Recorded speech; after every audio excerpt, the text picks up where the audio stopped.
اور بے گناہ ذال پر لگائے گئے کاری کے جھوٹے الزام کے جرم میں 2 لاکھ روپے ٹنڈ، 4 بیل اور 15 بکریاں اس معصوم فریادی گونجا یا اس کے وارثوں کو 3 دنوں کے اندر اندر ادا کرنے ہوں گے۔ اتنا کہہ کر ستار خاموشی کے ساتھ باوقار انداز میں اپنے موڑے پر برائے چمان ہو گیا۔ پنڈال ایک بار پھر لوگوں کی بھنبھناہٹ کا شکار ہو گیا۔ محمد پریل کا چہرہ بالکل ہی اتر کر رہ گیا تھا، جبکہ میرے باپ سوٹل اور بھائی سائیں داد کے چہروں پر مسرت نمایاں تھی، جہاں لالچ کے سوا اور کچھ نہ تھا۔ مگر مجھے جرمانے سے کوئی سروکار نہ تھا جو میرے شوہر محمد پریل پر عائد کیا جا چکا تھا۔ جرمانے کے اعلان کے بعد پنڈال میں پھر چہمگوئیاں سی شروع ہو گئیں۔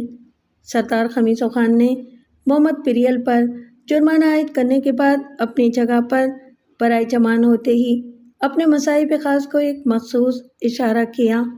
وہ قریب ہی کھڑا تھا، فوراً ادب اور مستعدی کے ساتھ جھک کر اپنا کان اس کے قریب کر دیا۔ سردار نے اس کے کان میں کچھ کہا اور پھر کمیٹی کے دیگر ارکان سے دھیمے لہجے میں گفتگو کرنے لگا۔ اسی مصائب خاص نے اپنے دونوں ہاتھ فضا میں بلند کرتے ہوئے مجمع کو خاموش رہنے کا اشارہ کیا۔ فریادی گونجا کا ایک معاملہ بخیر و عافیت نمٹ چکا ہے، اور یہ معاملہ ایسا تھا جسے سب جانتے تھے، مگر یہ بات آپ لوگوں میں سے کوئی نہیں جانتا کہ معصوم گونجا پر مزید کچھ اور لوگوں نے بھی ظلم اٹھائے ہیں، اور ان لوگوں کا تعلق بھی ہمارے گوٹ سے ہی ہے۔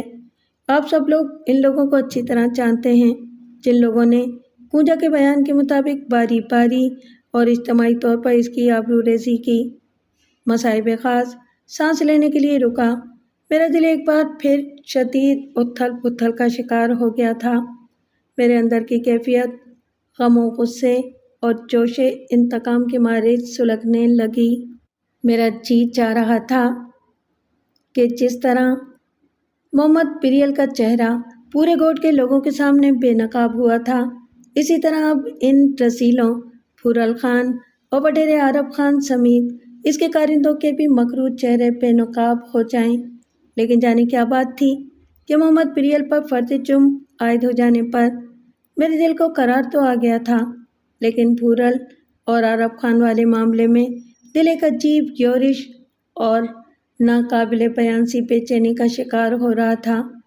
بے شک اگر محمد پریل کی طرح ان پر بھی فرد جرم عائد کر دی جاتی تو کیا ہوتا؟ کیا میری تار تار کی ہوئی عزت لوٹ آتی؟ ایک جوان اور معصوم لڑکی کے لیے تو عزت کی پامالی موت کی حیثیت رکھتی ہے، جس کا کسی طور بھی ازالہ ممکن نہیں۔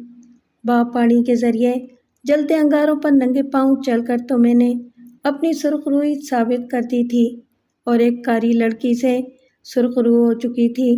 میری پیشانی سے کاری لڑکی کا داغ دھل گیا تھا، لیکن میری زخمی روح کا مرہم آخر کس کے پاس تھا؟ سردار خمیسو خان کا مصاحب خاص بھرے مجمع کے سامنے میری آبرو ریزی کی شرمناک کہانی بیان کرنے والا تھا، اور میرا چہرہ باعث شرم سے سرخ ہونے لگا تھا۔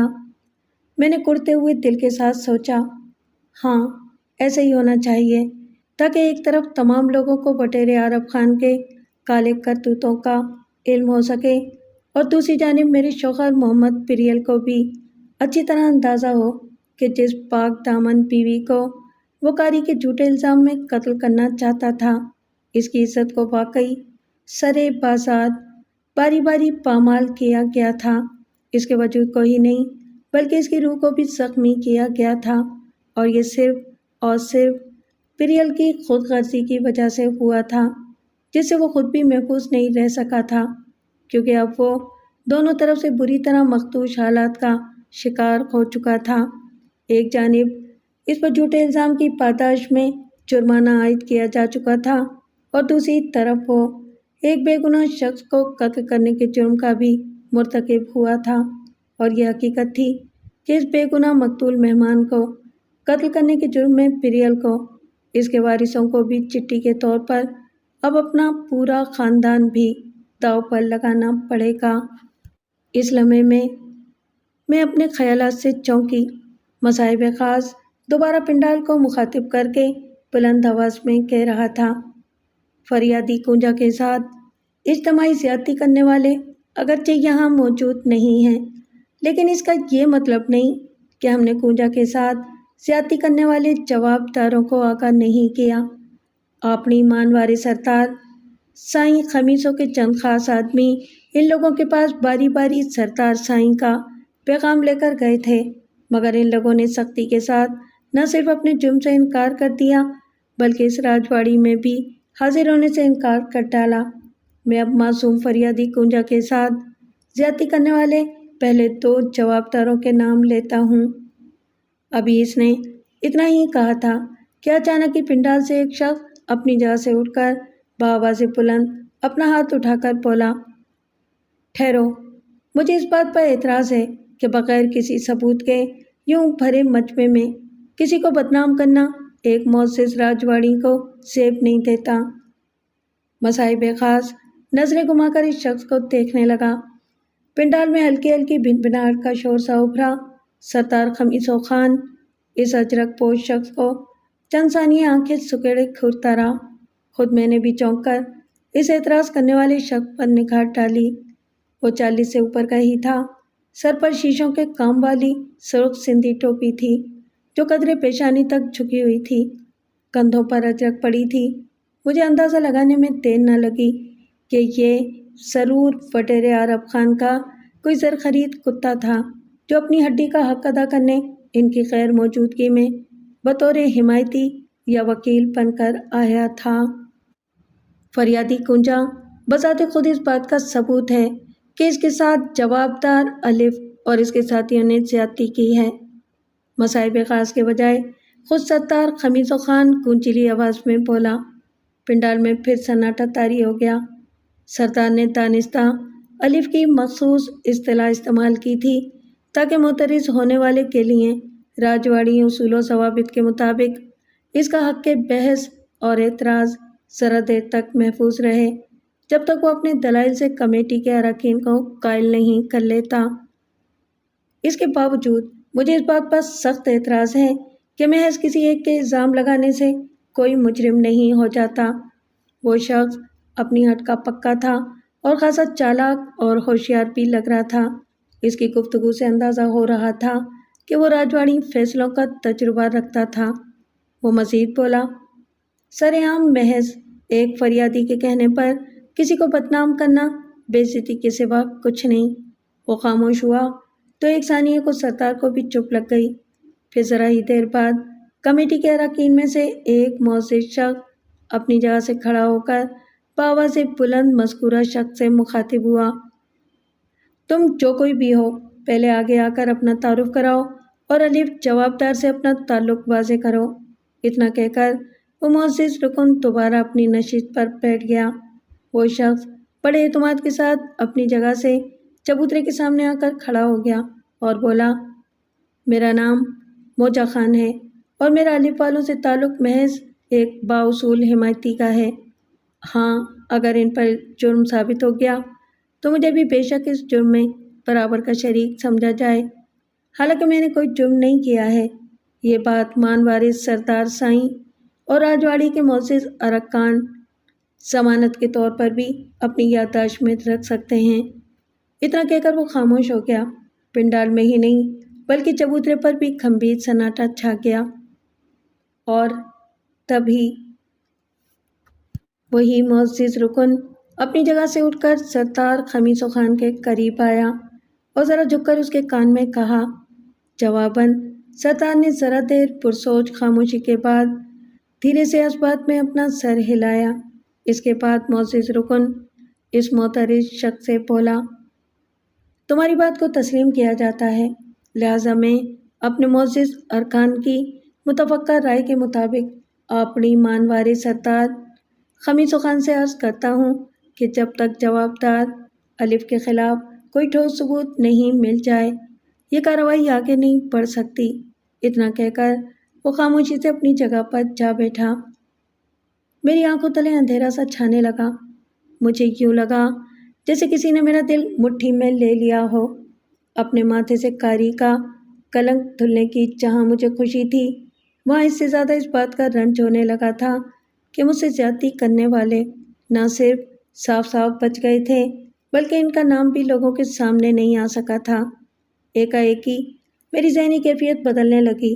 میرے دکھتے ہوئے دماغ میں غصے کے مارے کھولن پیدا ہونے لگی تھی۔ میں خود پر قابو نہ پا سکی اور اپنی جگہ سے اٹھ کر چبوترے پر جا چڑھی اور پھر مجمع کی طرف رخ کر کے کھڑی ہو گئی۔ پھر زور سے ہسٹریائی انداز میں چلا کر بولی، یہ ظلم ہے، میں خاموش نہیں رہوں گی۔ میری عزت کو وڈیرے عرب خان اور اس کے ساتھی پھورل خان اور ان کے چاروں کارندوں نے تار تار کیا ہے۔ تم لوگ خود انصاف کرو اور سوچو، ایسا جرم بھلا سرے عام ہوتا ہے؟ ذرا سوچو، کوئی لڑکی کیوں سرے عام اپنی بے عزتی کی کہانی نہیں سناتی؟ مگر یہ حقیقت ہے لوگوں، میری بات کا یقین کرو، میرے ساتھ یہ ظلم ہوا ہے۔ تم نے دیکھ لیا کہ میں نے ننگے پاؤں انگاروں پر چل کر خود کو آخر کار سرخروش ثابت کر دکھایا۔ اب کہو تو اپنی جان دے کر یہ سچائی بھی ثابت کر کے دکھا دوں؟ جواب دو، تم بھی آخر بہنوں اور بیٹیوں والے ہو، تم سب میرے گواہ بن سکتے ہو۔ آگے بڑھو اور اس راجواڑی کے سامنے مجھ غریب پر زیادتی کرنے والوں کے خلاف گواہی دو۔ میں تمہاری بھی تو بیٹی ہوں، بہن ہوں، میں تمہاری عزت ہوں، چادر ہوں، میں تمہاری۔ چیختے چیختے میری آواز پھٹ گئی، فرط جوش سے میں ہانپنے لگی، میری گردن کی رگیں ابھر آئی تھیں اور آنکھوں میں آنسو امنڈ آئے۔ پورے پنڈال پر گہرا سکوت چھا گیا، لیکن کوئی بھی آگے نہ بڑھا۔ کسی میں بھی یہ جرت نہ ہو سکی کہ میرے حق میں گواہی دے سکے، بلکہ وہاں موجود لوگ باری باری کھسکنے لگے۔ میں ان کی بے حسی دیکھ کر سنو کر رہ گئی۔ مجھے اپنے پیروں پر کھڑا ہونا بھی دوبھر محسوس ہونے لگا۔ شدت غم اور احساس بے بسی نے میرے حواسوں کو متاثر کر ڈالا اور میری آنکھوں تلے اندھیرا چھا گیا۔ پھر دوسرے ہی لمحے میں چبوترے پر ہی غش کھا کر گر پڑی۔ میری آنکھ کھلی تو میں نے خود کو ایک مانوس سے ماحول میں پایا۔ میں شکستہ سے صحن کے وسط میں بچھی چارپائی پر لیٹی ہوئی تھی اور میرے سرانے ماں اور بھابھی بھاگل مجھے ہوش میں لانے کے جتن کر رہی تھیں۔ چند منٹ میں انہیں خالی خالی نظروں سے دیکھتی رہی، لیکن پھر سب کچھ یاد آتے ہی فوراً اٹھ بیٹھی۔ ساتھ ہی ایک اور رلی بچھی چارپائی پر میرا باپ سوڈل بھی بیٹھا تھا۔ مجھے ہوش میں آتا دیکھ کر ماں اور بھابھی خوش ہو گئیں۔ باپ بھی چہرے پر عجیب سی مسرت لیے میری طرف آیا۔ دھی کنجا، تو ٹھیک تو ہے نا؟ ماں نے سر پر اپنا ہاتھ رکھ کر ملائمت سے کہا۔ میں نے دھیرے سے سر کو اسبات میں ہلانے پر اکتفا کیا۔ میں اپنے سینے پر ایک بوجھ سا محسوس کر رہی تھی، ذہن بھی بوجھل ہو رہا تھا، کوئی بھی مجھے اچھا نہیں لگ رہا تھا، ہر شے بدلی بدلی سی لگ رہی تھی، روح زخمی تھی اور دل چکنا چور۔ اڑی کنجا، خود کو سنبھال ذرا اور سب کچھ بھول جا۔ اچانک میرا باپ عجیب سے انداز میں بولا۔ اس کے لہجے میں کسی قسم کا کوئی غم یا افسوس نہیں تھا، بلکہ وہ تو بہت خوش تھا، اور اس کا سبب میں جانتی تھی، لیکن اس کی سب بھول جا والی بات نے میرے تن بدن میں آگ سی لگا دی۔ اگر یہ الفاظ میرے باپ کے بجائے کسی اور نے کہے ہوتے تو میں اس کا منہ نوچ لیتی۔ تاہم مجھے باپ کے منہ سے یہ سن کر ایک تکلیف دہ حیرانی ضرور ہوئی تھی، مگر پھر اس کے خود غرضانہ مزاج اور لالچی طبیعت سے واقفیت کے باعث میں ضبط سے کام لیتے ہوئے چپ رہی۔ لیکن اس کا یہ مطلب بھی ہرگز نہ تھا کہ میں زیادہ دیر تک برداشت کر پاتی۔ یہی وجہ تھی کہ جب میرا باپ دوبارہ مجھے مشورہ دینے کے انداز میں بولا تو میں خود پر قابو نہ پا سکی۔ دیکھ رہی کنجا، وڈیرے عرب خان والا معاملہ بھول جا تو، اس کا تو ہم ویسے بھی کچھ نہیں بگاڑ سکتے، پر اپنی مست سے مال و روپیہ لینے کی فکر کر، وہ کمبخت تجھے رجھانے کی کوشش بھی کرے گا تاکہ تو اسے معاف کر دے، پر تو اس کی ایک مت سننا۔ مجھے اپنے خودغرض باپ سے گھن آنے لگی اور غصہ بھی۔ میں دکھی دل کے ساتھ سوچنے لگی کہ میرا یہ کیسا باپ تھا، اسے بیٹی کی عزت کے لٹیروں سے نمٹنے کے بجائے مال اور روپوں کی فکر زیادہ ستا رہی تھی، بلکہ وہ وڈیرے عرب خان اور اس کے ساتھیوں کے مجھ پر کیے گئے انسانیت سوز جرم کو بھول جانے کی ترغیب بھی دے رہا تھا مجھے۔ جی تو بہت چاہ رہا تھا کہ اسے کھری کھری سناؤں، پر مجھے اس کا فائدہ نظر نہیں آیا، کیونکہ میں اپنے باپ کی لالچی فطرت سے واقف تھی۔